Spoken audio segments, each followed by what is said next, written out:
अर्पिता की शादी राकेश से तय होती है, जो एक सरकारी नौकरी करता था। अरे चाची, अर्पिता इतनी सुंदर, पढ़ी लिखी और मॉडर्न लड़की है, फिर कहाँ आप इसकी शादी ऐसे घर में कर रही हैं? अरे लड़का सरकारी नौकरी करता है, इंजीनियर है, खूब कमाता है, खूब मेहनत की है लड़के ने इस नौकरी के लिए। अर्पिता भी राकेश को पसंद नहीं करती थी, लेकिन पिता ने हाँ कर दिया तो शादी के लिए मन मारकर तैयारी कर रही थी। हाँ माँ, चाची ठीक ही तो कह रही हैं। पता है मेरी सहेलियों के पति कितने मॉडर्न हैं। अरे देख बेटा, तू मॉडर्न है ना, वो पढ़ने लिखने वाला गांव का होनहार लड़का है, तू जैसा रखेगी रहेगा। अब तक कोई उसकी केयर करने वाला नहीं था, है तो सिर्फ एक भाई भाभी, और माँ पिता तो गांव में ही रहते हैं। अर्पिता का मुंह बन जाता है। वो पिता के फोन से राकेश का नंबर लेकर उसे मिलने के लिए बुलाती है। आज तो मैं उसे साफ साफ मना कर दूंगी, मुझे नहीं करनी शादी। शक्ल देखी है ना, कपड़े पहनने का तरीका है ना बोलने का। अर्पिता राकेश से मिलने जाती है। अब क्या हो गया, आपने मुझे अर्जेंट मिलने को बुलाया, सब ठीक तो है ना? हाँ सब ठीक है, पर मैं आपसे कुछ कहना चाहती हूँ, आप ना इस शादी से मना कर दे। राकेश की आंखें अर्पिता की इस बात से लाल हो जाती है। वो रोंधे गले से कहता है, लेकिन शादी की सारी तैयारियां हो गई हैं। मैंने आपके साथ एक अच्छे भविष्य का सपना भी देख लिया है। ऐसा मत करिए प्लीज। माँ पिता के अलावा मैंने किसी को दिल से अपना माना है तो वो आप ही है। देखिए, मुझे आपसे कोई समस्या नहीं है, लेकिन आप मेरे जैसे नहीं हैं। मैं मॉडर्न लड़की और आप। मैं आपसे वादा करता हूँ, जब तक आपके लायक नहीं बन जाता मैं कभी आपसे बीवी का हक नहीं मांगूंगा। अर्पिता राकेश का प्यार देखकर पिघल जाती है और शादी के लिए हाँ कर देती है।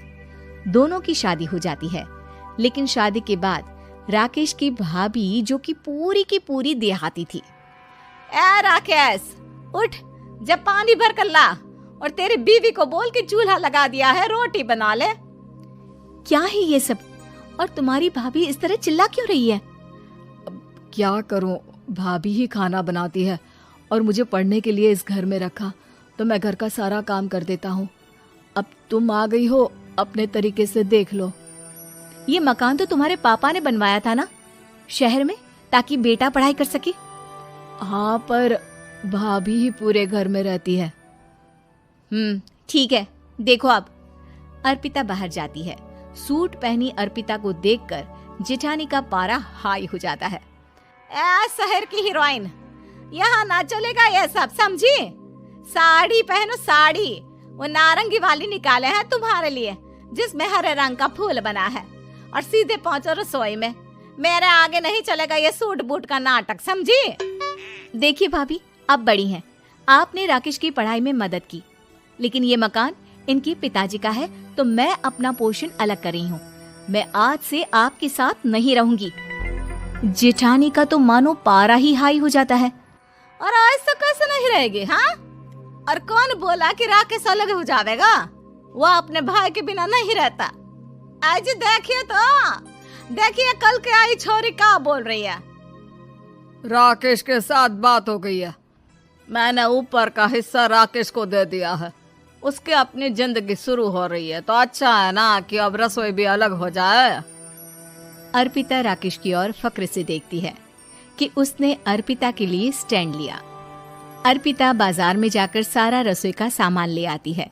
पिता के दिए सामान से घर सजाती है और अपने तरीके से पूरे घर की सजावट करती है। शाम को राकेश ऑफिस से आता है। कुर्ता पैजामे में राकेश को देखकर, अरे ये क्या पहना है? भाभी सिलती है ना कुर्ता, मैं सारी कमाई भाभी को ही दे देता हूँ। लेकिन अब ना बीवी को देना होगा, क्योंकि भैया भी अच्छी नौकरी करते हैं।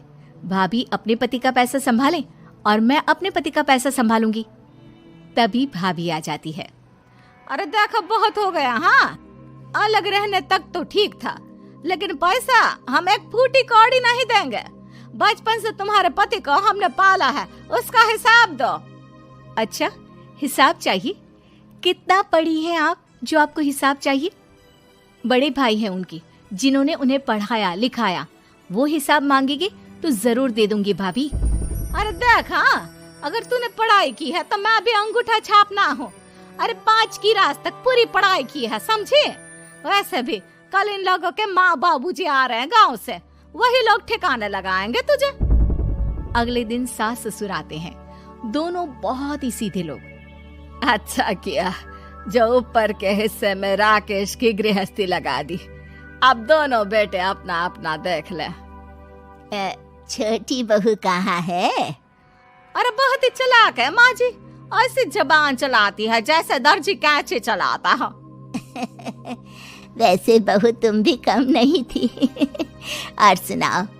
तभी छोटी बहू सास ससुर के पैर छूकर उन लोगों को चाय और नाश्ता देती है। माँ जी, आप थक गई होंगी, मैं खाना लगा देती हूँ, ऊपर आ जाइए चाय पीकर। अरे बस बस यही रहेंगे वो, क्योंकि बड़ी बहू मैं हूँ। हमेशा से इनके माँ बाबूजी मेरे पास ही आए हैं। चलिए माँ जी, आप ना किचन में खाना बनाइए, मैं जरा बाजार होकर आती हूँ और फिर साथ में खाना खाता है। जेठानी बाजार निकल जाती है और सास ससुर बेचारे घर पर अकेले। फिर दोपहर को, माँ जी, मैंने आप सभी के लिए खाना बनाया है। माना मैं छोटी हूँ, लेकिन अच्छा लगेगा अगर आप लोग मेरे साथ रहें। वैसे भी यहाँ है कौन बेटा, चलो ऊपर राकेश के पास ही चलते हैं। सास ससुर दोपहर का खाना खाकर वहीं आराम करने लगते हैं कि जेठानी आ जाती है। अरे वाह, ये तो वही बात हुई ना, कल की आई को पूरा परिवार और हम अकेले के अकेले। भाभी देखिए, परिवार में प्यार से रहा जाता है, ना कि चालाकी से। अम्मा खाना कैसे बनाती, पहले ही गांव से थक कर आई हैं। हाय रे दया, तो मैं का बाजार से ऐस करके आ रही हूँ। अरे भूख के मारे मेरा सर दर्द हो रहा है, पर यहाँ मेरी फिक्र कौन करेगा। अरे तो किचन में खाना है, लगा देती हूँ मैं भाभी। बड़ी बैठकर खाना खाती है और शाम को जब राकेश घर आता है। अरे राकेश, तू तो पूरा हीरो लग रहा है इन कपड़ों में। ऐसे कपड़े पहले क्यों नहीं पहनता था? राकेश बीबी की तरफ देखता है और फिर कहता है, माँ पहले पहनाने वाली नहीं थी ना। हाँ हाँ, और हम जो हाथ से सिल सिल कर कुर्ता पहनाते थे उसका का? अरे तुम्हारे भैया तो आज भी पहन रहे हैं। तभी अर्पिता सास के लिए कपड़े और ससुर के लिए शर्ट पैंट ला कर देती है। उन लोगों को फ्रिज से ठंडा पानी और टीवी में फिल्म दिखाती है। अरे कब से इनको बोल रहे हैं कि फ्रिज वाले आओ, लेकिन ये है कि मानत ही ना है। बहू, अब तो तुम ही समझाओ ससुर जी को। नहीं पापा, आप फ्रिज मत लीजिए। अरे वाह रे छोटे, खुद फ्रिज का ऐसे का मजा ले, और इनकी माँ के पास फ्रिज भी ना हो। अरे देखा पिताजी, देखा माँ जी कब बोल रही है। अरे उसकी पूरी बात तो सुन लो कि वो क्या बोल रही है। वो इसलिए क्योंकि अब माँ जी और पापा यहीं रहेंगे मेरे पास। घर को घर सिर्फ मॉडर्न या गांव की सोच नहीं, बल्कि संस्कार बनाते हैं भाभी, और संस्कार अच्छे हो तो सब सही हो जाता है।